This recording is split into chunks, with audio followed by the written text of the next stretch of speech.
A letter to our children. I'm Dhamma Bum, and I'll be your guide for today's guided meditation. Today is Friday, March 6th, and our topic will be discernment. And as we mentioned on Monday, the whole month of March will be organized around right intention, which is part of the wisdom stream of the Eightfold Path. And today we're going to explore discernment, which is a primary tool used to implement whatever wisdom arises. On Fridays, we look at making amends, repairing relationships, restoring our practice. We're looking back on our previous week, and there will be things that have not gone exactly the way we planned them to go. We'd encourage you to check out the description box for today and previous episodes. There's a lot of information about meditation and Buddhism that may be of use to you. And tomorrow, about this time, I imagine the closed caption version with the, thanks, Glenn, 5x5, great, we're good to go. The closed caption version with a transcript will be out, but it takes about 24 hours to get here. The reason, again, that we do this guided meditation is in the hopes that participants will pick up enough practice, get enough pointers, develop enough interest that they begin to do this in their own home, on their own bat. Meditation improves greatly with daily practice. Again, the first part of our meditation is samatha, and that's about half of it. This is serenity, or getting into the groove. About halfway through, we'll switch to panya, or wisdom. Some people say vipassana, but it always goes in that same direction. First, we get serene, and then we wise up. And that's because wisdom never arises from a mind in turmoil. If this turns out to be useful, please subscribe, give us a like, a comment, share, consider giving us a super thanks. And with that, on my mark.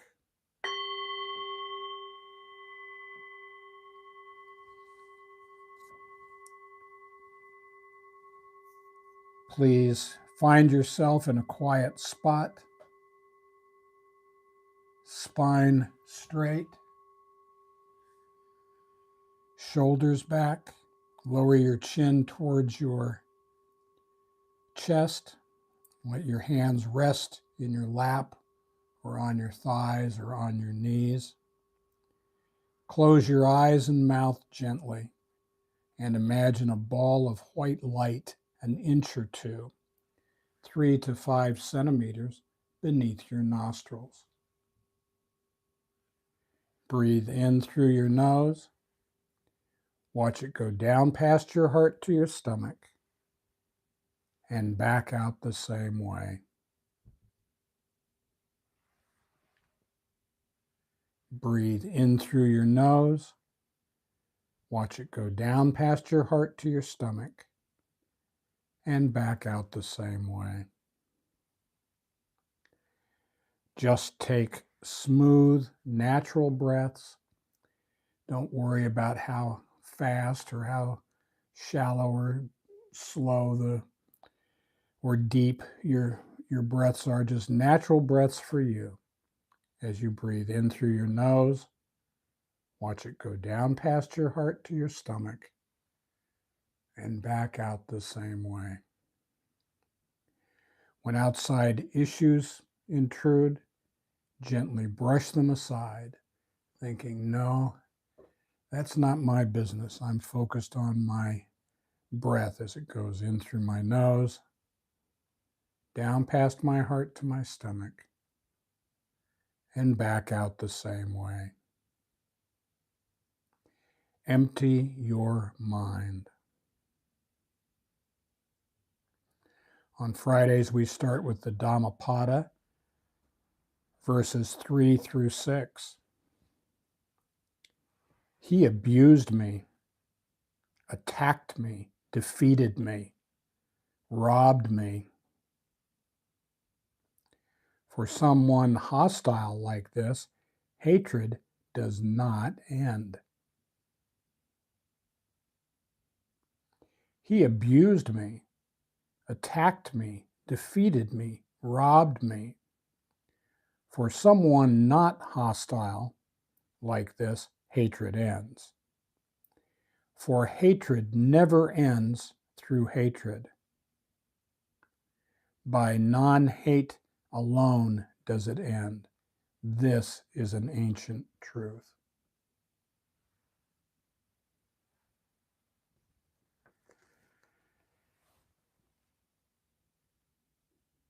Now we are taught that it's our thoughts that lead to our moods, our delusions, our obsessions, and we see what we believe. So it's important for us to believe good things. On Monday, we looked at the wisdom stream. Today, we're looking at discernment. And we meditate to help us calm our mind, tame our heart, and discern right from wrong. We look at our thoughts, we examine them, we see them for what they are, and we let them go.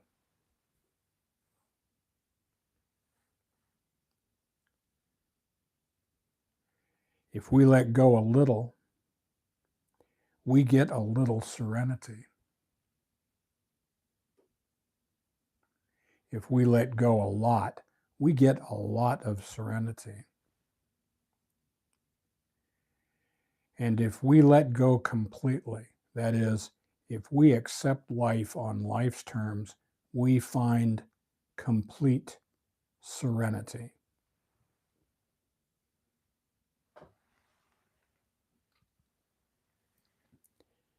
Now we need to take a look at the human condition. Our human existence consists of 5 khandhas, or clinging aggregates, facets of our life, and they include our body, feelings, memories and perceptions, thoughts, and consciousness. And they are all impermanent, unsatisfactory, and not the self. We are taught that the 5 khandhas are like a lump of molten lead. We cannot touch it on the top or on the sides. We cannot touch it on the bottom. There's no place we can touch the khandhas without burning ourselves badly. So we look at them, we see them for what they are, and we let them go. If we cling to them, we will be dragged.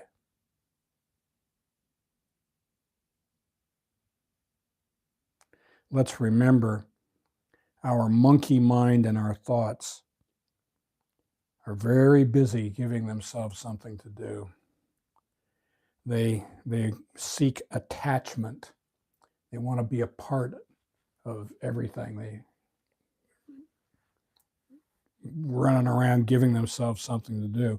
Instead, in our meditation, we cultivate non-attachment. And we do that through discernment.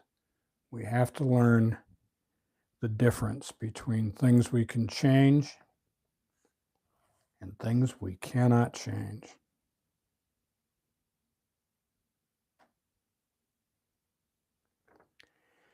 Now, as meditators, we have 3 duties: mindfulness, collectedness, and contentment. In this group, Mindfulness, we pay attention to the ball of light. We listen to the Dhamma talk, not to become attached, but to let it sink in, wash over us.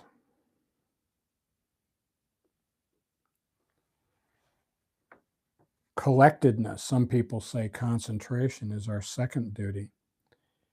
And that means that we focus on the now. When outside topics, thoughts, issues, yayas interfere with our meditation, we gently brush them aside, thinking, no, that's not my business. I'm focused on my breath as it goes in through my nose, down past my heart to my stomach, and back out the same way. And our final duty is contentment. We have a responsibility to be content now. It's not good enough to say, I'll be content tomorrow. I'll be content on Tuesday. We're either content now or we're not content. We have a responsibility to be content. Do I want peace or do I want my monkey mind? Choose one. In a word, you could say mindfulness, collectedness, and contentment. In a word, oneness. And as we go through our weekend, looking back on our previous week, we stitch together these little bits of oneness, of unity that we find. And Shazam, we look up and it's 3 hours later, and we have not had a resentful, fearful, angry thought. And how did that happen? How indeed. So this week, our weekend, as we consider our previous week, we're going to look back on our interactions with others. Some of them will have been suboptimal. I think I could have done better on this. I think I could have done better on that. But let's look at it with cool eyes. We can't change the past. But here are some things we can think about when we're examining our behavior last week. When I'm looking at my dysfunctional interactions, am I minimizing my part and exaggerating theirs? That is, maybe through a sense of entitlement. I think I'm entitled to stuff. I think I didn't get that stuff that I was entitled to. We think that we're entitled to nothing.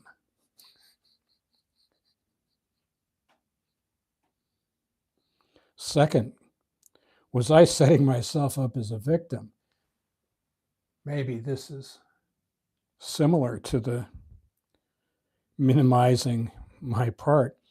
You know, did I go into a situation aware that it might go south, but I went there anyway, and then when it went south, I threw a temper tantrum? Now, whose fault is that?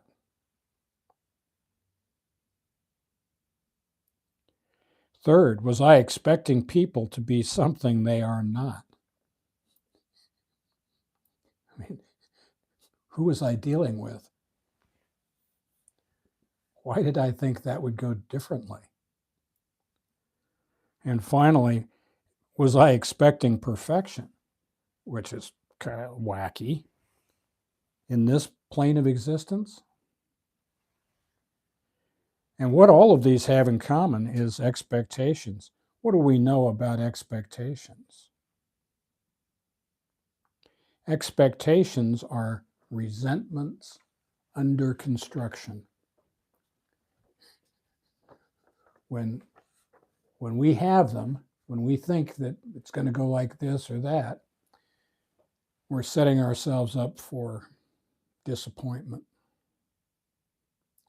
Now, as we move into our second part, Panya or wisdom, remember that this month we're looking at right intention, which is part of the wisdom stream.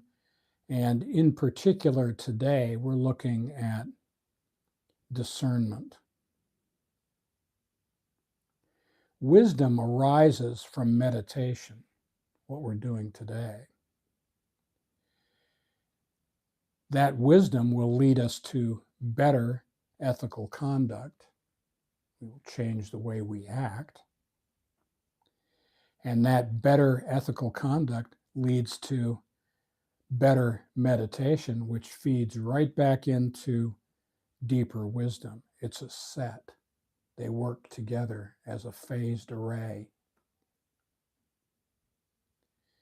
And the mechanism in all of this is discernment, telling right from wrong. So let's start with a new one, Dhammapada 144. With faith, virtue, effort, concentration, and discernment, accomplished in knowledge and good conduct, mindful, you will leave this great suffering behind. That's a promise. When we see things the way they are, we'll let go. Doesn't mean not being loving. It means not being attached. Discernment also means telling the essential from the inessential. Dhammapada 11 and 12. Those who consider the inessential to be essential and see the essential as inessential don't reach the essential, living in the field of wrong intention.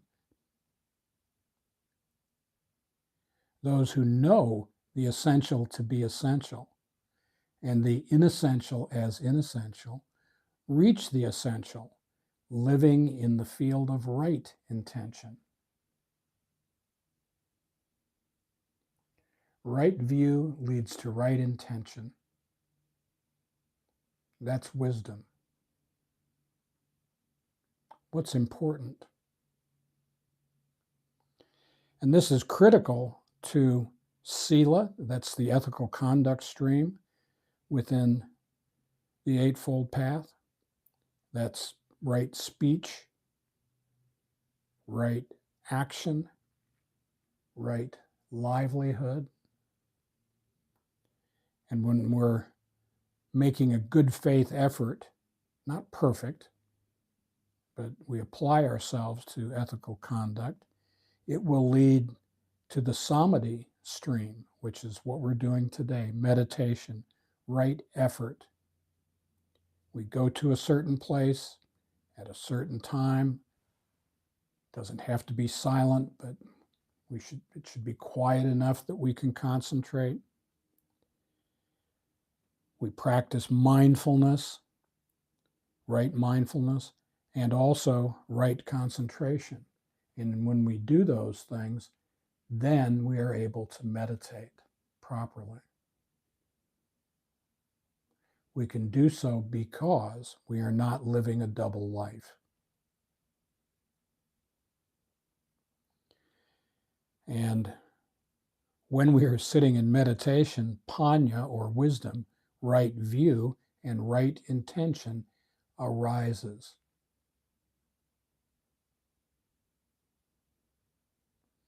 We don't know how it arises. We don't know the ins and outs of that, but trust me, when we are sitting in meditation, these things become apparent to us. But it's not what we know, it's what we do that counts. Oneness is a choice. So singleness of purpose is far better than a bunch of fancy words. Purpose. What is our purpose? Our purpose is to fit ourselves to service to God and others. God, however you want to define God. As a Buddhist, it's good, orderly direction. But it could be grace over drama. Or it could be great universal spirit. Uncle Gus. That's nice and avuncular.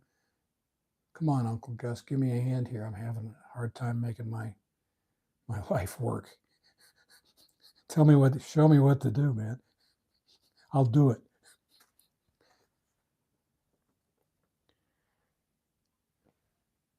So,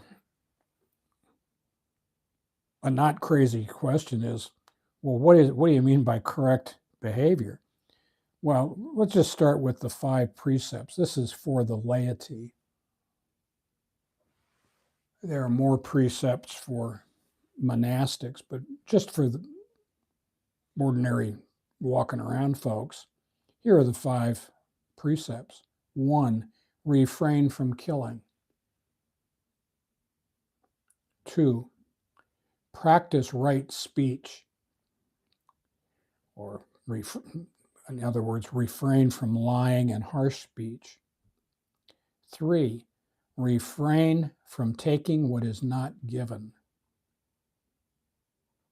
Keep your hands off other people's stuff. 4, abstain from sexual misconduct. Oh, I don't understand that. Yeah, you do. And 5, abstain from intoxication. Those are from the Anguttara Nikaya, part of the suttas.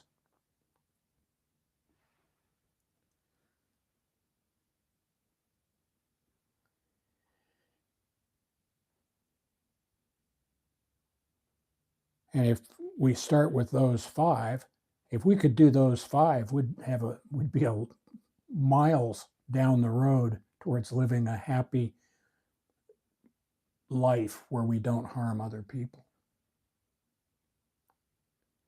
If they're not complicated enough for you, get a second opinion.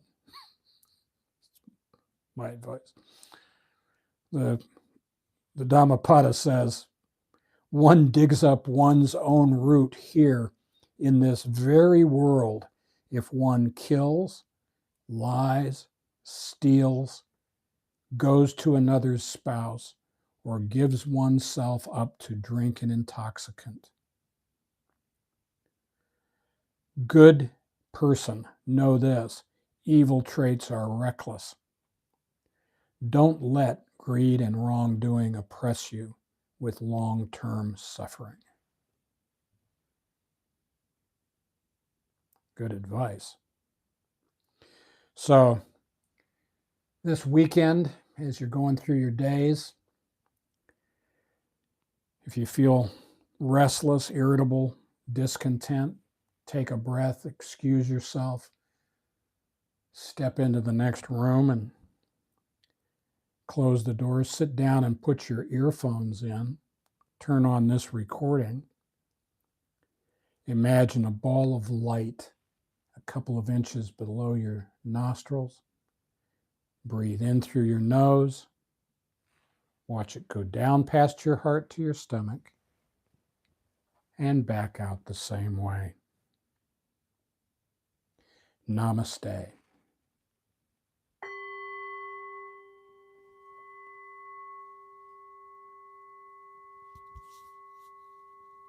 Okay. Thank you for coming. Glenn, good to see you. Neko. Interesting name. Like cats, do you? I'm sorry, I don't recognize the name, but I see you've been here before. I remember you've been here before. Shoot us a note with your name and we'll tip our hat to you. Thank you for being here. We'll be back here again on Monday, March 9th at 8:45 a.m. Japan time. And I'm assuming, Neko, that you're in Japan. If you're already here, you know how to get here. If you don't know how to get here, if you're listening to this after we're done, which most people do, thanks to you, Glenn. Sorry, just ironed my tongue. Check today in the Daily Dhamma for March 6th, and it'll give you the steps to enter. Thanks to the guy that put it in there. You know who you are. We appreciate it. And have a very wonderful weekend. Namaste.